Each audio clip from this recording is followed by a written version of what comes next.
You ask Tiger to solve. This deals with linear equations with one unknown.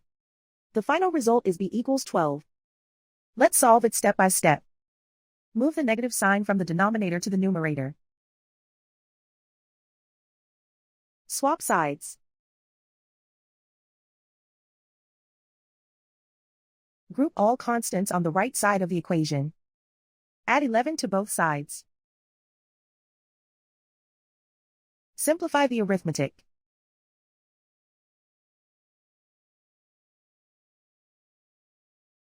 Isolate the b. Multiply both sides by 4. Group like terms.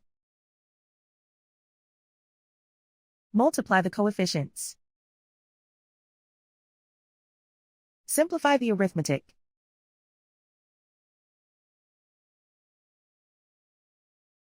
Convert the b into a positive number. Multiply both sides by -1. Remove the ones.